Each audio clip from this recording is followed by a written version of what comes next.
ಬಾಂಧವರೇ ನಮಸ್ಕಾರ. ಇವತ್ತಿನ ವಿಷಯ ಏನಪ್ಪಾ ಅಂತಂದ್ರೆ ರಕ್ಷಾಬಂಧನ. ರಕ್ಷಾಬಂಧನ ಅಂದ ಹೆಸರಲ್ಲೇ ಇದೆ, ರಕ್ಷಾ ಬಂಧನ. ಜೀವನದಲ್ಲಿ ಅಮೂಲ್ಯವಾದಂಥ ಏನಪ್ಪಾ ಅಂತಂದ್ರೆ ಕುಟುಂಬದಲ್ಲಿ ಹಲವಾರು ಸಂಬಂಧ ಬರ್ತಾವೆ. ಆ ಸಂಬಂಧದಲ್ಲಿ ಬಹಳ ಅಮೂಲ್ಯವಾದ ಸಂಬಂಧ ಅಂದ್ರೆ ಅಣ್ಣ ಮತ್ತು ತಂಗಿಯ ಸಂಬಂಧ, ಸಹೋದರಿ ಮತ್ತು ಸಹೋದರಿಯರ ಸಂಬಂಧ. ಈ ದಿನ ರಕ್ಷಾಬಂಧನ.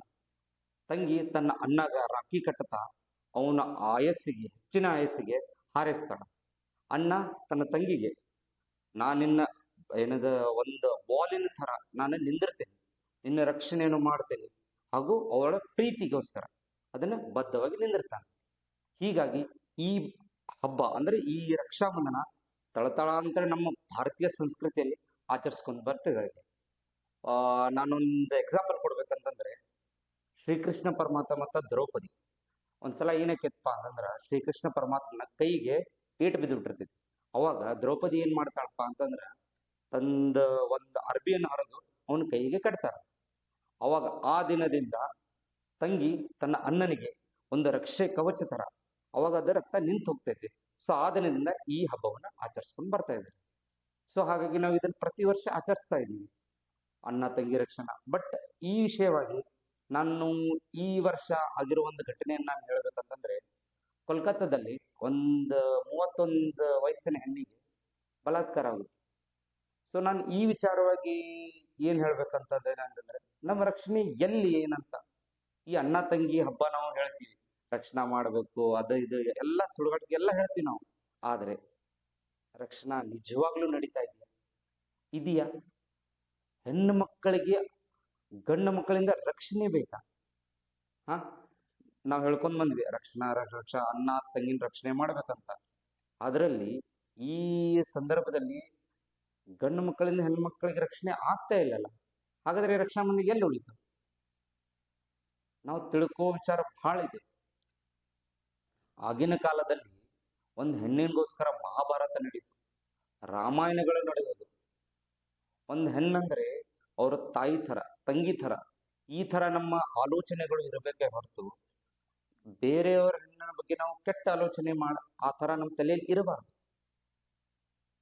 ನಾವು ಯಾಕೆ ನಮ್ಮ ಸಂಸ್ಕೃತಿನ, ನಮ್ಮ ಸನಾತನಿನ ನಾವು ಅದರ ಬಗ್ಗೆ ನಾವು ಆಲೋಚನೆ ಮಾಡಲ್ಲ? ಹೇಗೆ ನಡ್ಕೊಂಡು ಬರ್ತಾ ಇದ್ವಿ, ಹೇಗೆ ನಡ್ಕೋಬೇಕು, ಯಾಕೆ ಈ ಥರ ನಾವು ಯೋಚನೆ ಮಾಡಲ್ಲ? ಈಗ ನಾವು ನಮ್ಮ ಅಕ್ಕ ತಂಗಿಯರನ್ನ ಎಲ್ಲರೂ ನಾವು ರಕ್ಷಣೆ ಮಾಡಬೇಕಾ? ನಮ್ಮ ಆಲೋಚನೆ ವಿಚಾರಗಳನ್ನು ನಾವು ಶುದ್ಧಿಗೊಳಿಸ್ಕೊಂಡ್ರೆ ಅದು ತಾನೇ ಅದು ರಕ್ಷಾ ಇದ್ದಂಗೆ. ಹೆಣ್ಮಕ್ಳು ಎಷ್ಟೋ ನಡರಾತ್ರಿ ಅದು ಅಡ್ಡಾಡಬಹುದು. ಅವರಿಗೆ ನಮ್ಮಿಂದ ಹೆದರಿಕೆ ಇದೆ ಅಂದ್ರೆ ಬಿಕಾಸ್ ಆಫ್ ನಮ್ಮ ಆಲೋಚನೆಗಳಿಂದ. ನಮ್ಮ ಆಲೋಚನೆಗಳನ್ನು, ನಮ್ಮ ವಿಚಾರ ಶಕ್ತಿಗಳನ್ನು ನಾವು ಸುಧಾರಿಸ್ಕೊಂಡ್ರೆ ಜಗತ್ತಿನಲ್ಲಿ ಯಾವುದು ಕೋಲ್ಕತ್ತಾದಲ್ಲಿ ಇನ್ಸಿಡೆಂಟ್ ಆಯ್ತಲ್ಲ ಆ ಥರ ಆಗೋದಿಲ್ಲ. ಈ ದಿನ ರಕ್ಷಾಬಂಧನ ಆದರೆ ನಿಜವಾಗ್ಲೂ ಒಂದು ಹೆಣ್ಣಿನ ರಕ್ಷಣೆನೆ ಒಂದು ನಮ್ದು ಅದೊಂಥರ ಹೇಗಾಗ್ಬಿಟ್ಟಿದೆ ಅಂದ್ರೆ, ನಾವು ಅವ್ರಿಗೆ ರಕ್ಷಣೆ ಮಾಡಬೇಕಾ ಯಾವ ಥರ ಅಂತ ಅವ್ರಿಗೆ ಬೇಕಾದ ಆ್ಯಕ್ಚುಲಿ ಫಸ್ಟ್ ಆಫ್ ಆಲ್ ರಕ್ಷಣೆ ನಾನು ಕೇಳಕ್ಕೆ ಇಷ್ಟಪಡ್ತೀನಿ. ಸೊ ನಾನು ಎಲ್ಲರಿಗೂ ಹೇಳೋದಿಷ್ಟೇ, ಏನಪ್ಪಾ ಅಂದರೆ ನಮ್ಮ ಆಲೋಚನೆ, ನಮ್ಮ ವಿಚಾರಗಳು, ನಮ್ಮ ಶಕ್ತಿಯನ್ನು ನಾವು ನಮ್ಮ ಪುರಾತನದಿಂದ ಹೇಗೆ ನಡ್ಕೊಂಡು ಬರ್ತಾ ಇದೆ ಅವ್ರನ್ನ ನೋಡಿ ಕಲಿಬೇಕು ವಿನಃ ನಾವು ಈಗ ಬಹಳಷ್ಟು ಏನು ಸೋಷಿಯಲ್ ಮೀಡಿಯಾ ಕಡೆ ಎಲ್ಲರೂ ಇದನ್ನ ನೋಡ್ತಾ ಇದ್ದಾರೆ, ರೀಲ್ಸ್ ಆಗಿರ್ಬೋದು ಇದರಲ್ಲಿ ನಾವು ಈ ವಿಚಾರ ಅನ್ನೋಕ್ಕಿಂತ ನಮ್ಮ ಪುರಾತನದ ನಾವು ಅದನ್ನ ನೋಡಿ ಕಲಿಯೋದಂತ ಆಗಿರ್ಬೇಕು. ಹೌದಲ್ವಾ? ಜನ ಸೋಷಿಯಲ್ ಮೀಡಿಯಾದ ಹಾಳಾಗ್ತಾ ಇದೆ ವಿನಃ ಅದು ಹೇಗಿದೆ ಅಂದ್ರೆ ಒಂದು ಮಂಗನ ಕೈಯಲ್ಲಿ ಮಾಣಿಕ್ಯ ಕೊಟ್ಟಂಗಾಗಿದೆ.